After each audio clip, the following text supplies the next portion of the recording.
Meus irmãos, paz seja convosco.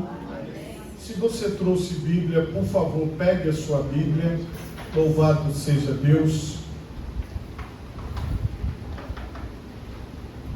Abra sua Bíblia comigo no Evangelho de João, no capítulo 2.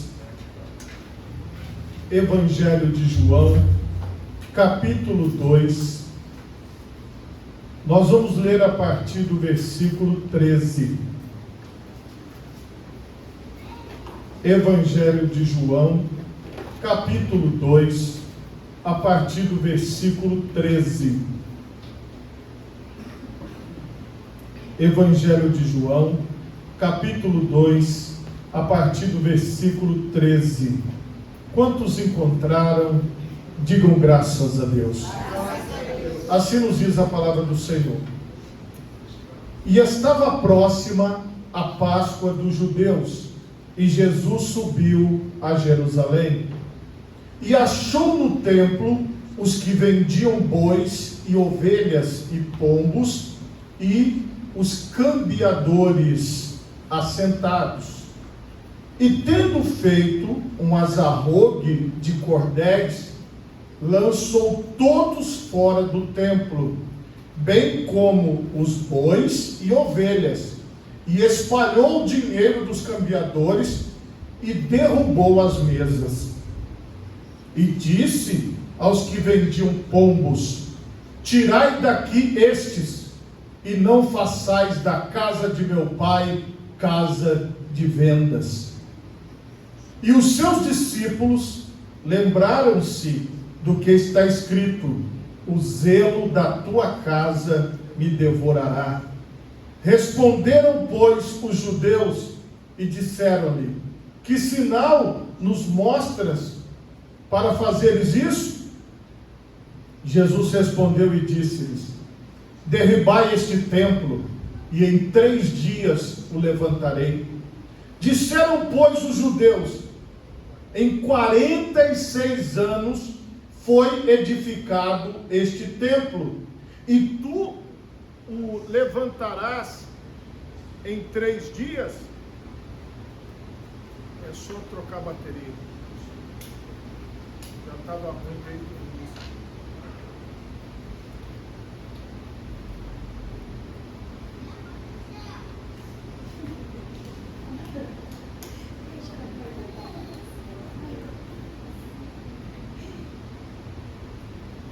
Foi a bateria que acabou do microfone. Continuando aqui a leitura, Evangelho de João, no capítulo 2, versículo 20 em diante. Disseram, pois, os judeus: em 46 anos foi edificado este templo, e tu o levantarás em 3 dias? Mas ele falava do templo do seu corpo.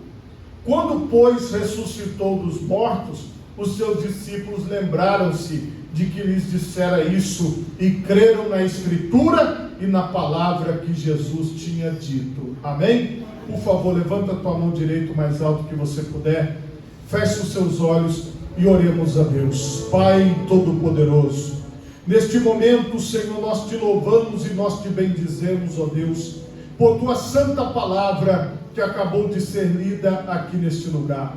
Ó Pai Todo-Poderoso, que as pessoas, Senhor, que são ouvintes da tua palavra, possam ser impactadas por ela, Senhor. Que o teu Espírito Santo ministre sobre nós, que o teu Espírito Santo nos dirija, Senhor, porque eu sei que tu tens o melhor para nós. Por isso, Senhor, nós estamos inteiramente nas tuas mãos, em nome de Jesus. Amém e graças a Deus. Podemos assentar, meus irmãos, em nome de Jesus. O tema da mensagem nesta noite é casa de vendas. Irmãos, como introdução a esta palavra, eu quero mostrar para vocês o mesmo contexto, mas no Evangelho de Mateus e no capítulo 21. Aqui no capítulo 21, versículo 12, fala a mesma história. E entrou Jesus no templo de Deus, e expulsou todos os que vendiam e compravam no templo, e derribou as mesas dos cambistas e as cadeiras dos que vendiam pombas, e disse-lhes: está escrito, a minha casa será chamada casa de oração, mas vós a tendes convertido em covil de ladrões.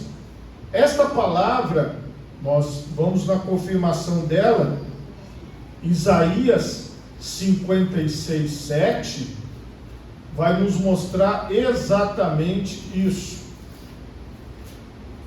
Isaías 56, 7. Também os levarei ao meu santo monte e festejarei na minha casa de oração. Os seus holocaustos e os seus sacrifícios serão aceitos no meu altar, porque a minha casa será chamada casa de oração para todos os povos. Nós estamos falando da vontade de Deus, do querer de Deus. Irmãos, Davi, que foi um grande rei de Israel, ele teve vontade de construir um templo para Deus. Deus não deu permissão a ele, mas deu ao seu filho Salomão. Então Salomão, lá no Monte Moriá, que existe até os dias de hoje, Salomão constrói um templo para Deus. Ele junta o povo, todas as pessoas, e constrói esse templo para Deus. Na consagração do templo, uma das coisas que ficou claro para aquele povo é que ali era um lugar onde estava a presença de Deus. A visão, eles relacionam o Monte Moriá à presença de Deus, eles relacionam Jerusalém à presença de Deus, e eles relacionavam o templo, quando ele existia, à presença de Deus. No templo era uma construção comum, como se fosse um templo como esse que está aqui, dividido em 3 partes. Ele tinha 2 partes internas, o Santo dos Santos, que poderia ser, dentro da nossa realidade, como se fosse esse púlpito aqui. Ele tinha o santo, que era a parte interna, e lá fora era o pátio. Era assim que era dividido. Ali todo o ritual era feito para poder sacrificar os animais. E aquele templo simbolizava a presença de Deus. E Deus, ele deixa isso claro através dos seus profetas. A minha casa, ou seja, o templo, falando fisicamente, lá no Monte Moriá, será chamado casa de oração para todos os povos. Essa profecia se concluiu, porque quando você vai ler o dia de Pentecostes em Atos dos Apóstolos, você vai observar que lá estavam pessoas de todos os povos, de todas as nações, que iam até Jerusalém para celebrar as festas que aconteciam, e eles iam buscar, eles iam adorar, eles estavam em torno ali do Monte Moriá, do templo de Deus. Esta era a visão, e a visão estava se concretizando, a profecia estava em andamento.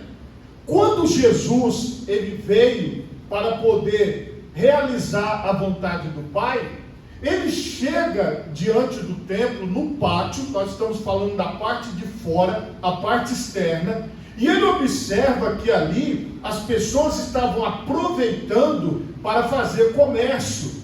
E no texto principal que nós lemos, isso está bem claro.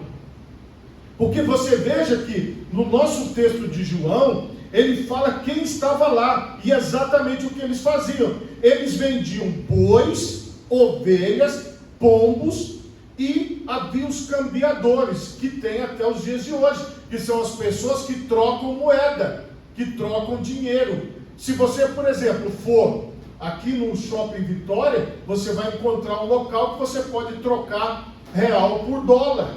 Em todos os países, em todos os lugares, você vai ter isso, que é a forma que você tem de trocar o dinheiro, de papel que nós estamos falando. Naquela época também fala de dinheiro, mas era moeda. Eles trocavam moedas, os valores em moeda.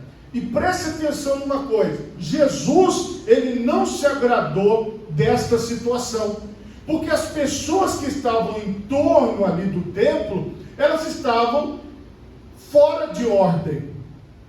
Elas não estavam cumprindo a vontade de Deus. Porque qual era a vontade de Deus? Que as pessoas fossem para o templo para buscar a Ele, para estar na presença dEle, para cultuar a Ele, para sacrificar a Ele, para fazer a vontade dEle. Se você ler a Bíblia de Gênesis a Apocalipse, você vai encontrar a soberania de Deus.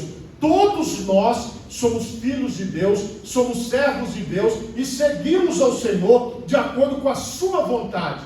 Deus, Ele não vai fazer o que eu quero, mas eu é que vou fazer o que Deus quer. No final, a vontade de Deus precisa prevalecer.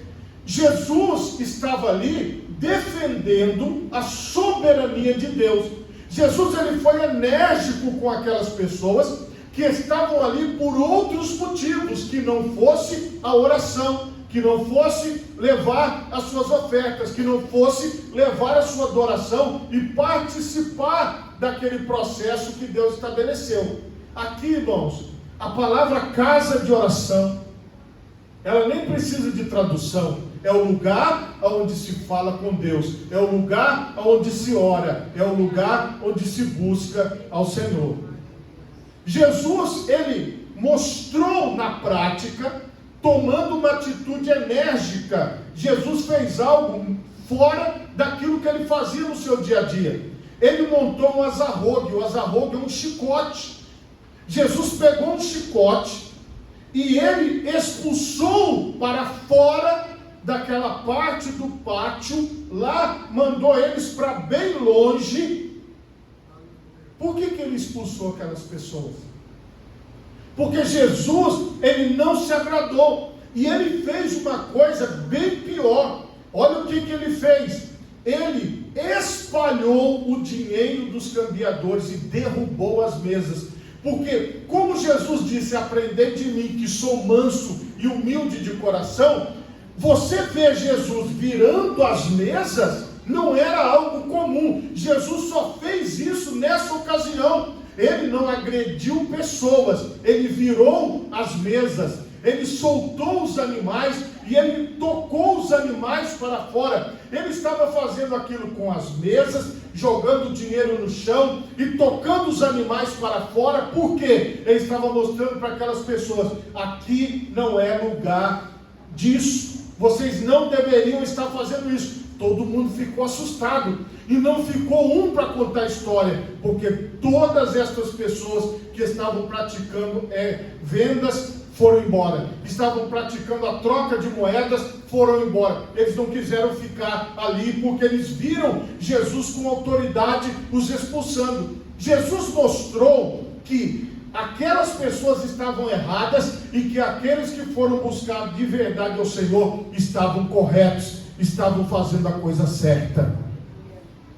Irmãos, este exemplo dessa violência contra as mesas, contra expulsando os animais, botando os animais para fora, um chicote na mão de Jesus, é uma imagem que tem que ficar na nossa mente. Nós temos que entender, irmãos, que a palavra de Deus mostra algo para nós que o Senhor Jesus mostrou ali e que aquelas pessoas viram. Salmos 69:9. Veja o que estava dentro de Jesus. Pois o zelo da tua casa me devorou, e as afrontas dos que te afrontam caíram sobre mim. Na hora que Jesus fez isso, os discípulos, os apóstolos lembraram desta palavra, porque Jesus estava zelando pela oração. Jesus estava zelando pelos sacrifícios que aconteciam ali. Jesus estava zelando pelo culto de Deus naquele local. Ele tinha plena consciência que o templo, o Monte Moriá, era o lugar de se buscar a face do Senhor. Não era para se ter outras coisas, outros atrativos, outros motivos para se estar na presença de Deus. E a palavra forte foi: a minha casa será chamada casa de oração para todos os povos. Irmãos, o susto que aquelas pessoas tomaram foi grande. Assim como nós ficamos assustados de ler a palavra, nós já ficamos assustados. E veja o que o Senhor, ele fala. Aquelas pessoas chegaram para ele e falavam: qual é o sinal que o Senhor nos dá? O Senhor está fazendo tudo isso. O que aconteceu? Me explica, Senhor. Por que dessa atitude? O que foi isso? Explique para nós. E Jesus respondeu e disse-lhes: derribai este templo. Jesus falou: e em 3 dias o levantarei. Lembra que eu sempre falo para vocês que Jesus, ele usa exemplos do dia a dia para mostrar algo eterno, para mostrar algo espiritual? Foi exatamente o que aconteceu aqui. Jesus, ele aproveitou aquela situação, teve aquela atitude agressiva para mostrar algo que nós devemos praticar. E quando Jesus fala: destrua esse templo e em 3 dias eu o levantarei, aí os judeus ficaram bravos. Em 46 anos foi edificado este templo, e tu o levantarás em 3 dias? A própria Bíblia responde, mas ele falava do templo do seu corpo. Por favor, diga assim comigo: o templo do seu corpo. Irmão, deixa eu te explicar uma coisa: o seu corpo é o templo de Deus. Entendeu? Irmã, deixa eu falar uma coisa para você: o seu corpo é o templo de Deus. Então Jesus fez tudo isso num templo feito por mãos de homens, para mostrar que nós temos que fazer essa limpeza no templo que é o nosso corpo. 1 Coríntios capítulo 3, versículo 16, vai nos mostrar exatamente isso. Não sabeis vós que sois o templo de Deus e que o Espírito de Deus habita em vós? O Espírito Santo mora em cada um de vocês. Irmãos, não vamos confundir templo com igreja, entendeu? A igreja, eu já expliquei para vocês nas mensagens passadas, que são os chamados de Deus para compor esse grupo seleto que Deus escolheu para estar no mundo representando o Senhor Jesus em todas as esferas. A igreja é isso. Agora, a consciência individual é que o Espírito Santo me habita. A condição normal nossa é saber: eu sou casa de Deus, eu sou casa de oração, eu sou um homem de oração, você é uma mulher de oração, você é uma pessoa que guarda a palavra, você é uma pessoa que o Espírito de Deus habita, que a presença de Deus habita. Quando reunidos, somos igreja. Quando estamos sós, somos templo de Deus, morada do Espírito Santo. É claro a palavra, mas aquelas pessoas ficaram espantadas com o que acontecia ao redor. Então preste atenção numa coisa: não fique espantado com o que acontece no nosso meio e nem ao nosso redor. Comece a observar o que está acontecendo dentro de você, no seu pensamento e no seu sentimento. Compreendeu a visão? Jesus, ele fez tudo aquilo, e os apóstolos, depois que Jesus ressuscitou, eles compreenderam o que Jesus fez. Quando, pois, ressuscitou dos mortos, os seus discípulos lembraram-se de que lhes dissera isso e creram na Escritura e na palavra que Jesus tinha falado. E eles prestaram atenção. Então quer dizer que eu sou o templo, quer dizer que o Espírito Santo habita em mim, quer dizer que eu tenho que fazer isso com a minha vida? Sim. Você precisa tirar da tua vida tudo que te distrai da oração e da comunhão com Deus. Você tem que expulsar da sua vida. Por quê? Eu não posso fazer uma limpeza na sua vida, irmão. Eu não posso pegar você e te limpar. Olha, vou falar uma coisa para vocês: ser pastor, acontecem coisas inusitadas. Eu já recebi irmãs conversando comigo, falando assim: pastor, pelo amor de Deus, fala com meu marido para ele tomar banho. Aí eu falava assim: irmã, mas como assim tomar banho? É porque o que acontece? Se ele não vai trabalhar, ele fala que ele não suou, então ele não precisa tomar banho. E aí o que acontece? Fica uma catinga terrível. Por quê? Ele não vê, porque ele calça às vezes o sapato, vai em algum lugar. Ah, você vai tomar banho? Não, eu não vou, porque eu não suei. Eu não trabalhei, eu não suei. Então, irmãos, veja o que a gente tem que fazer de vez em quando. Ele tem que falar com o irmão, pelo amor de Deus, toma banho. Se você não tomar, você vai feder, irmão. Jesus Cristo. Entende, irmão? Acontece isso. Agora deixa eu te explicar. Por mais que uma pessoa te ame e goste de você, não tem como ela pegar e botar você debaixo do chuveiro para te esfregar. Porque você é dono das suas faculdades mentais, você sabe o que você tem que fazer. A mesma coisa é isso aqui. Muitas pessoas querem esperar vir alguém para fazer uma limpeza, vir alguém para fazer alguma coisa. Não, irmão, essa atitude de expulsar tudo que não presta da sua vida é sua. Porque Jesus mostrou aquela limpeza, Ele expulsou aquelas pessoas, e os apóstolos entenderam, e a palavra de Deus mostra que nós somos o templo, porque de vez em quando vão juntar assim, ao seu redor, não dentro de você, mas ao seu redor, muitos vendilhões do templo, muitas pessoas olhando para você como um produto, olhando para você como alguém que pode dar um lucro, um resultado para ele ou para ela. Mas entenda, irmão, você já foi comprado pelo sangue de Jesus, você já pertence à igreja de Deus, você já pertence à obra de Deus, e você não vai se deixar levar. Qual é o seu propósito? É estar de acordo com a palavra de Deus, diz a sua vida, irmão. E aí, quando eu comecei a fazer esse propósito, isso já tem mais de 10 anos, nesta visão de que cada um de nós possamos nos tornar casa de oração, templo de oração, lugar da presença de Deus. Que a casa onde você mora, lá na sua residência, seja também conhecida como uma casa de oração, onde as pessoas buscam a Deus.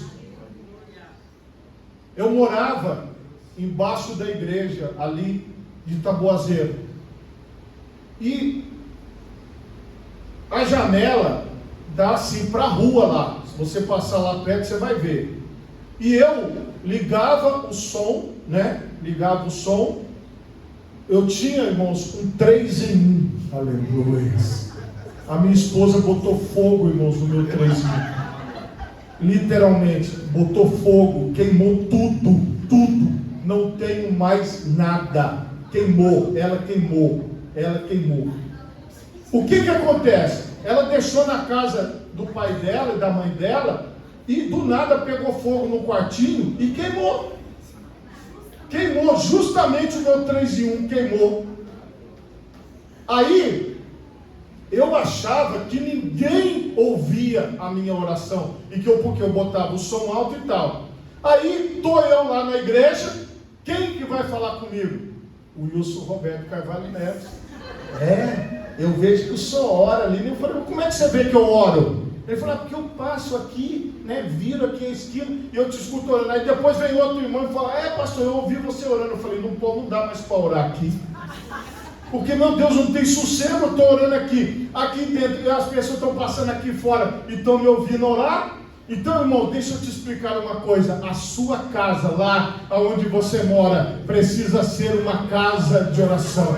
Agora vamos pensar aqui na nossa igreja. Esta aqui é a primeira igreja do Evangelho Quadrangular do Estado do Espírito Santo. Esta igreja precisa ser conhecida como uma igreja de oração, uma igreja onde as pessoas vêm para orar, para falar com Deus, uma igreja onde as pessoas têm liberdade de buscar a face do Senhor e sabem que vão chegar aqui e vão orar, e vão receber oração, e vão ouvir a palavra, e vão estar na presença de Deus. A única motivação para nós tem que ser, eu preciso ser um homem de oração, a minha residência precisa ser uma casa de oração, e a igreja onde eu congrego também precisa ser uma igreja de oração. Irmão, esta é a vontade de Deus.